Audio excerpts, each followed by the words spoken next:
Welcome to Daily Wisdom, Walking the Path with the Buddha, a podcast shared by David Roylance. This podcast is dedicated to guiding you to completely eliminate the discontent mind and the suffering it causes by attaining enlightenment. Learn and practice the teachings of Gotama Buddha that will guide you to fully attain a peaceful, calm, serene, and content mind with joy.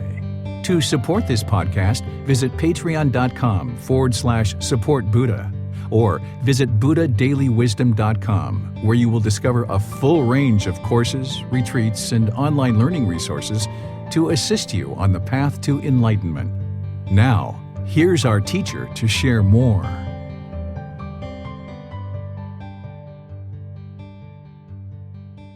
Hello and welcome to Daily Wisdom, Walking the Path with the Buddha. I'm really glad that you've joined us for today's podcast. We're going to be discussing why study Gotama Buddha's teachings. It's really important as you get started with diving into Gotama Buddha's practice of teachings that you kind of pause for a moment and just try to understand why. Why are we studying Gotama Buddha's teachings? What's the purpose? It can be something that feels a little bit obvious for most, but it's important that we consider it and make sure that we really put some thought behind what's the real purpose of this learning and practice of Gotama Buddha's teachings. Well, oftentimes we think about Gotama Buddha and we think about him as this great, wonderful teacher who we respect and have great admiration and gratitude for. And I'm sure many, many people feel that way if you've even benefited slightly with his teachings. However, in understanding why to study Gotama Buddha's teachings, I think it's important to pause and think of Gotama Buddha as a human being, as a teacher, as someone who made his way into the human world just like all of us, based on our karma. And when he came into the human world, he had the same mind as everyone else. He had a discontent mind. Yes, he was a prince. He was destined to be a king. And he lived a very luxurious life for 29 years before he eventually went outside the palace. But at that time, when he went outside the palace and during his initial pursuit of enlightenment, he had the same afflictions of the mind, the same defilements, the same taints, the same challenges that we face. He had craving, he had anger, he had what we call ignorance or unknowing of true reality. His mind also experienced sadness, anger, frustration, irritation, boredom, loneliness, guilt, fears, shame, shyness. He experienced all these same discontent feelings of the mind, and it was through his dedication, through his commitment, through his journey that he did ultimately leave the palace and decide to try to discover the teachings to eliminate that discontent mind. And in doing so, he absolutely discovered the teachings that eliminate the discontent mind and shared those over the course of his lifetime from the age of 35 until he died at 80. So for 45 years, he shared teachings that would lead himself and others to a very content mind, a very peaceful, calm, serene, and content mind with joy. In doing so, there were many teachings that he needed to share, which we're going to dive into in this group learning program. If you've been reading the book that I've shared already, or if you're just getting started with it, as we get through the book, as we start moving into it, the teachings are going to be slowly uncovered for you to help you understand this journey to awakening the mind. For example, next week, we're going to be discussing what is enlightenment or Nibbana. The week after that, we'll be discussing the Four Noble Truths to help you understand the origin of the problem, the cause of the problem, how to eliminate the problem, and the way forward. We're going to be discussing the Eightfold Path. We're going to go through step by step the teachings of Gotama Buddha. But here today in this talk, I think it's really important that you pause and that we pause for a moment before we embark on this journey. Or if you've been on this journey for a number of years, it's important that you reflect on why is it that I'm on this journey? And for me, what I think about as I think about this journey is a way to a more peaceful life, a kinder life, a more calm life, a more conducive life of living with other beings peacefully, living with ourselves peacefully. All too often, we think about this world and we think about all the things we need to do for somebody else. But learning and practicing these teachings is a path to helping you to evolve to a higher consciousness, to enlightenment, to Nibbana. And in doing so, you need to really focus on your own mind. And that's what the Wednesday classes are, and that's what the Sunday classes are on this live stream, on this virtual classroom. That's what all the resources are that I've been providing, is to help you have the resources available to focus on training your mind.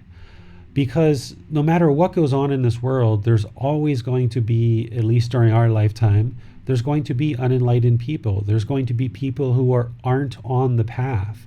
There's going to be people who choose to have anger or hatred or ill will.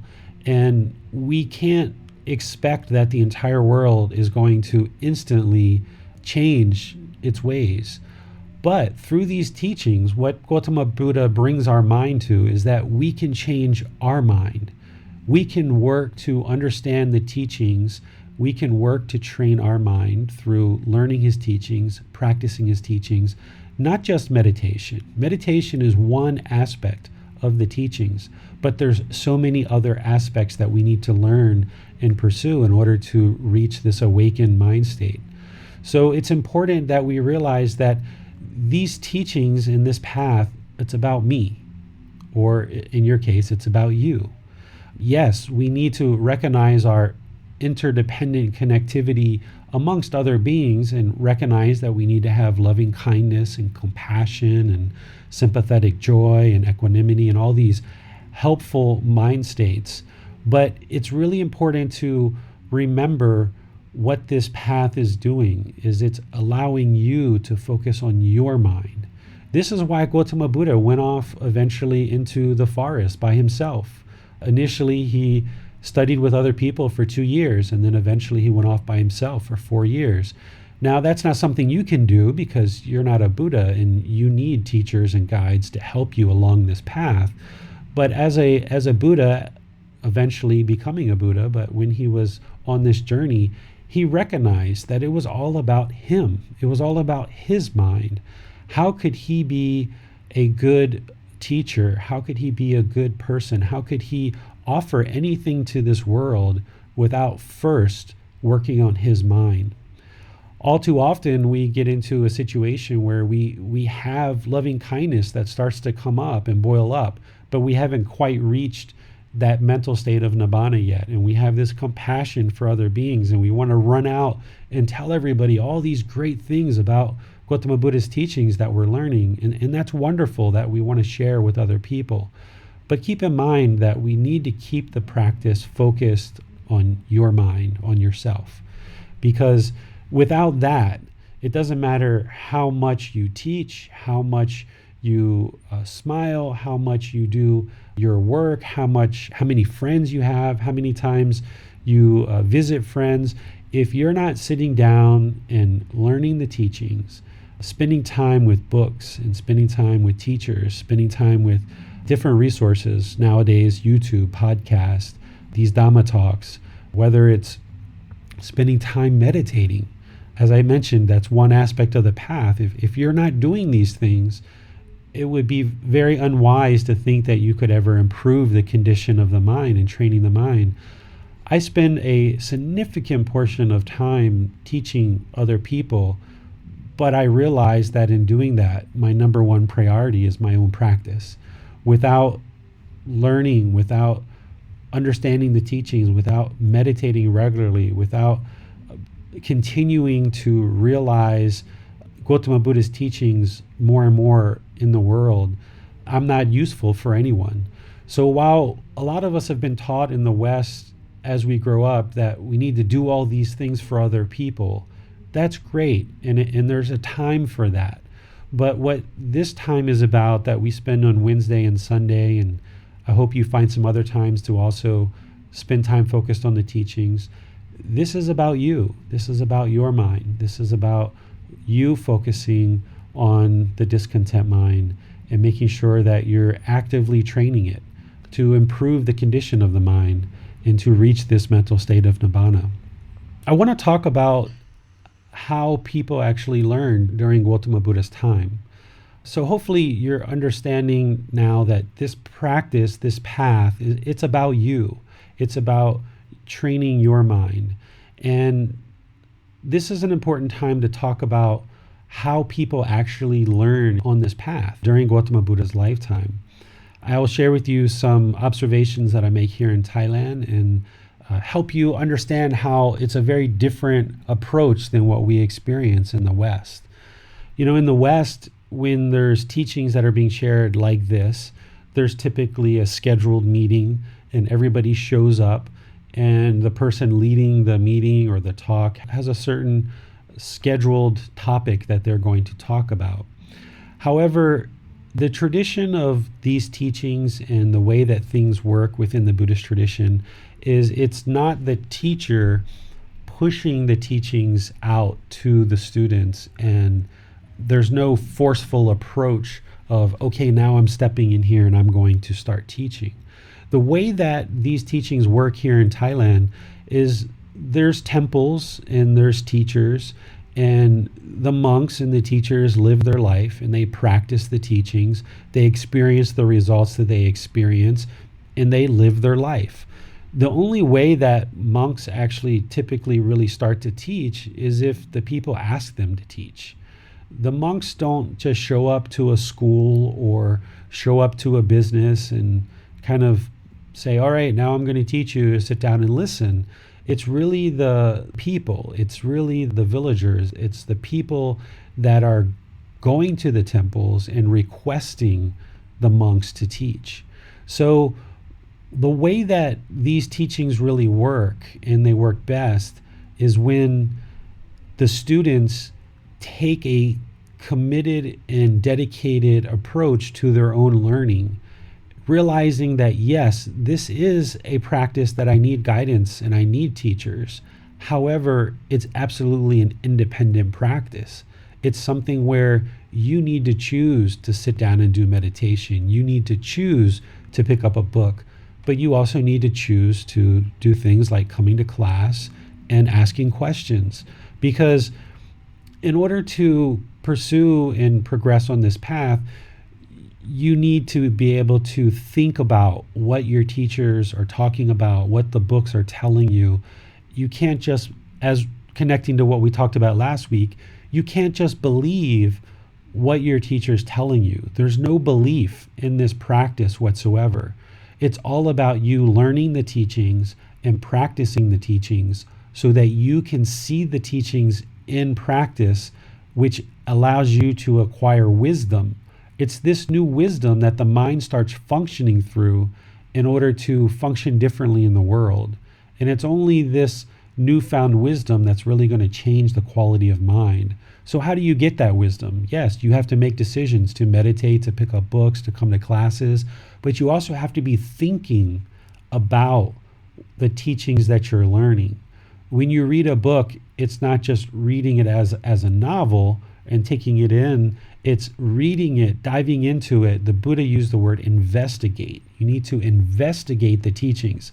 Investigating the teachings is, yes, reading them and understanding them intellectually, but then applying them in daily life to see how they work and see how you're functioning and how things change and shift in those conversations that you have with friends and people around you, and you're practicing things like right speech, and you bring your speech closer and closer to right speech, noticing how those relationships change and those conversations change.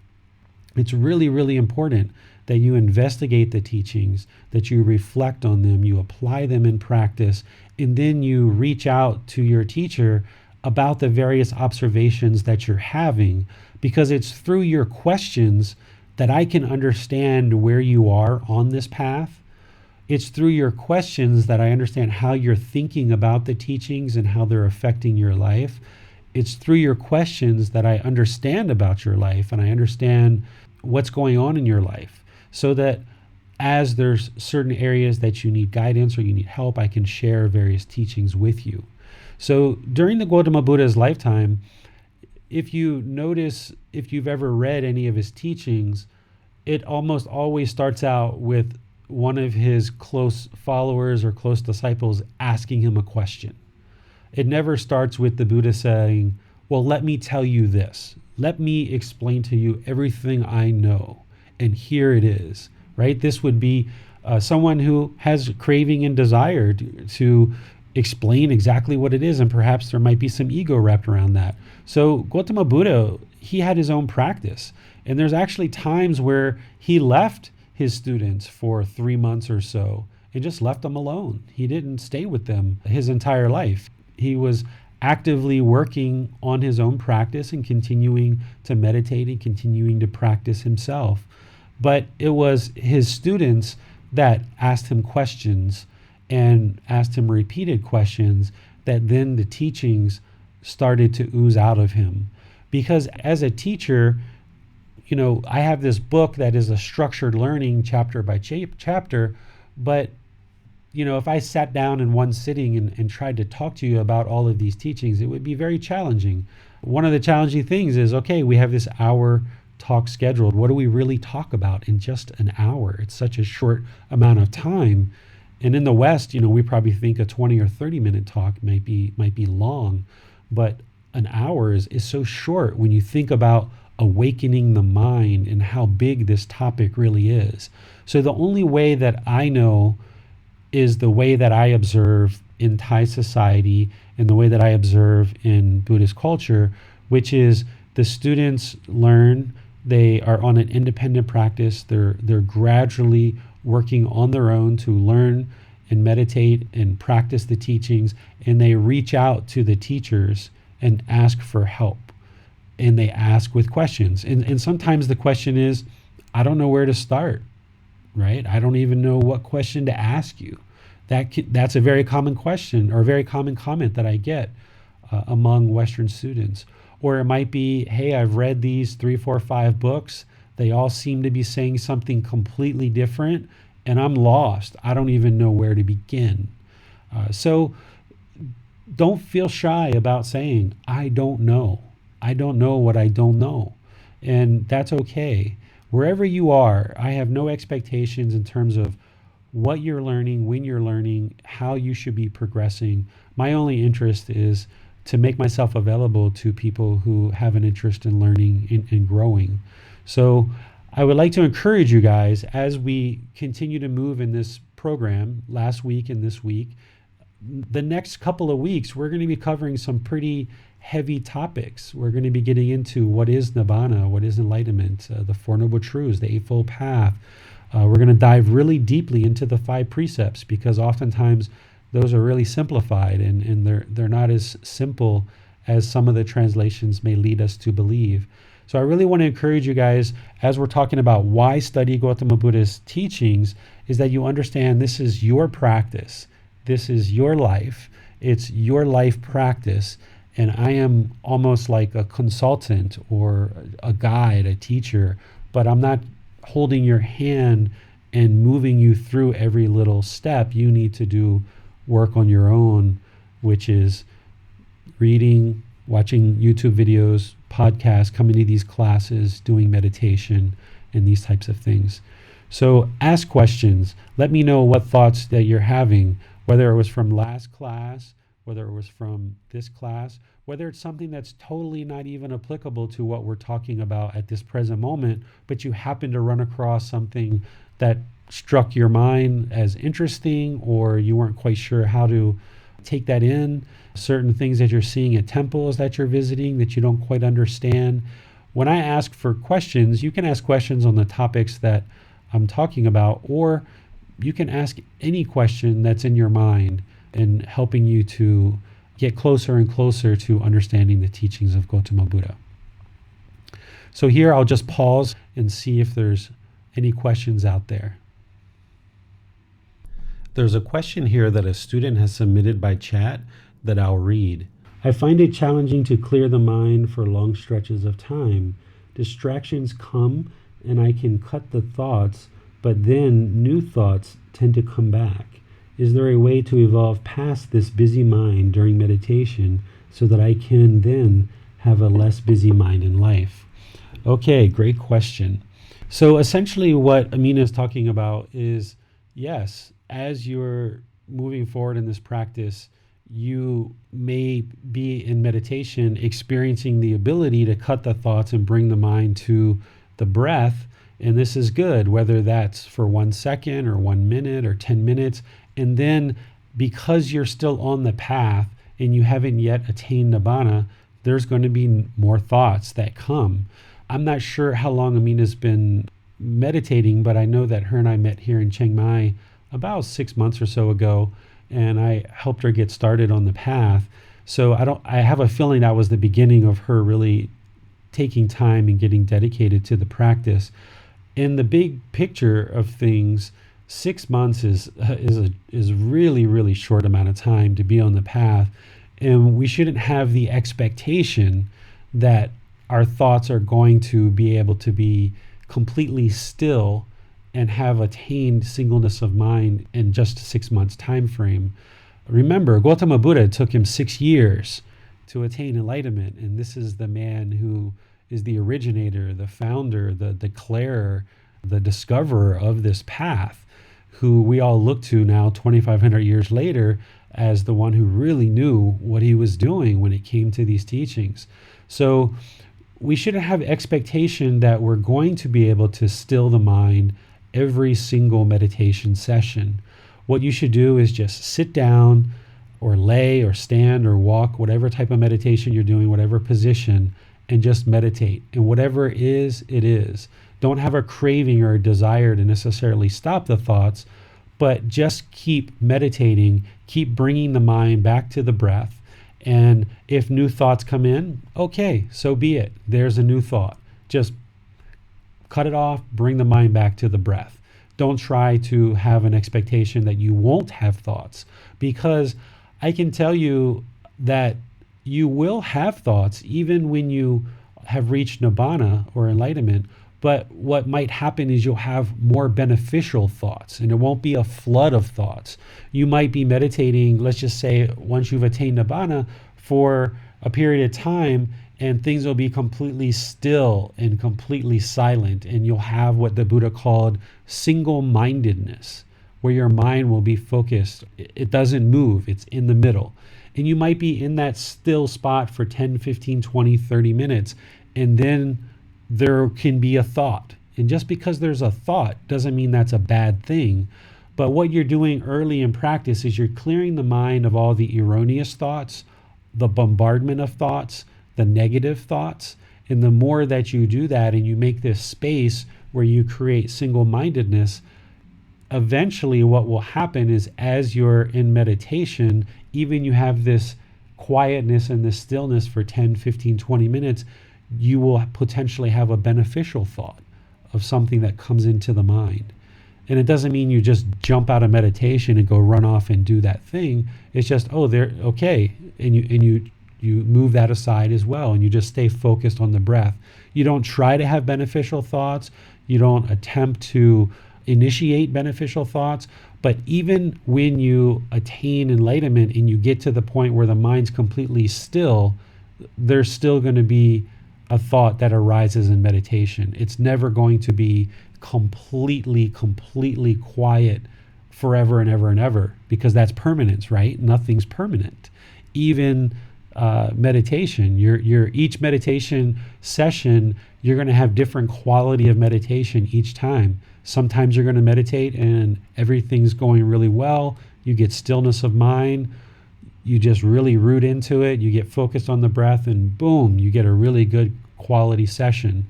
And maybe the next couple of hours or the next day, it doesn't happen. That's because of impermanence. Everything's impermanent. So don't enter meditation with expectations that you are going to cut all the thoughts and no thoughts are going to come. Enter meditation with just the thought of, I'm going to do some meditation. And that's it. I'm going to train this mind.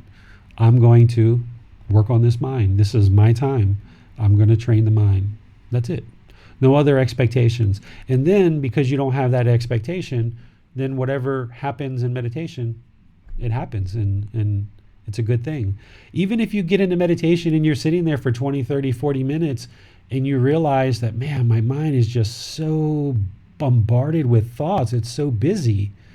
Some people might get up from that meditation session and feel like, I failed, I didn't do a good job, feel guilty or shameful, or think they're not as far along in the path as they really are, or think they're further along than they really are. But if you sit down in meditation and for 30 minutes, what you walk away with, or 60 minutes, or however long you're meditating, 10 minutes, whatever, and you walk away with, gosh, my mind is very busy today. That's awareness of mind. That's right mindfulness. That's the 7th step of the Eightfold Path. You're walking away from that meditation session with the awareness of the mind that, gosh, it's really busy today. And I'm going to need to really kind of slow this down if, things are going to go well for me today. So that's actually beneficial if you sit down and realize, gosh, the mind's really busy. Or if you sit down and the mind's really still and you notice that, and that's helpful for you. So if you remove the expectation that there's something special that needs to be happening during meditation and you have to get to a certain stillness or else the meditation wasn't beneficial, if you eliminate that expectation, then whatever's happening in meditation, it's all good. It's all beneficial. It's all helpful. Whether your mind was still or it wasn't. You're still cultivating awareness of mind. You're still cultivating awareness of breath. You're still practicing right effort in order to take the effort to move out the unwholesome thoughts and move in the wholesome thoughts. Bringing this talk back to the original topic, why study Gotama Buddha's teachings? Essentially, you're living with a discontent mind. You're living with sadness, anger, frustration, irritation, guilt, shame, boredom, loneliness, shyness, potentially fears, and other discontent feelings. While we grow up experiencing these feelings and thinking that these are part of the natural condition of the human, which it is, we actually can make a choice to no longer live with these discontent feelings. We can actually, now that you know that's a problem, you can actually take steps to learn the teachings and practice the teachings to eliminate this discontent mind. So for me, in making the decision to learn and practice the teachings of Gotama Buddha, it's making the decision that you no longer wish to live with the sadness, the anger, the frustration, the boredom, the loneliness, the guilt, the fears, the shame, the shyness, all of these discontent feelings that you've experienced your entire life. In stepping forward to learn Gotama Buddha's teachings, it is making a decision that I no longer want to live with these feelings. And there is a solution. There is a way to eliminate this. And it's through the path that leads to enlightenment. Thank you for listening and choosing to learn and practice the teachings of Gotama Buddha. It's the very best thing that you could ever do for yourself, those close to you, and for all of humanity. Look forward to discussing more on our next podcast. Have a wonderful day. Thank you for listening to this podcast. To provide support for this podcast, visit patreon.com/support Buddha. To access more teachings, visit buddhadailywisdom.com. There, you will discover a full range of courses, retreats, and online resources to assist you on the path to enlightenment. Remember to establish a daily, consistent meditation practice, along with learning and practicing these teachings. A well-developed meditation practice is the foundation in which to train the mind to attain enlightenment.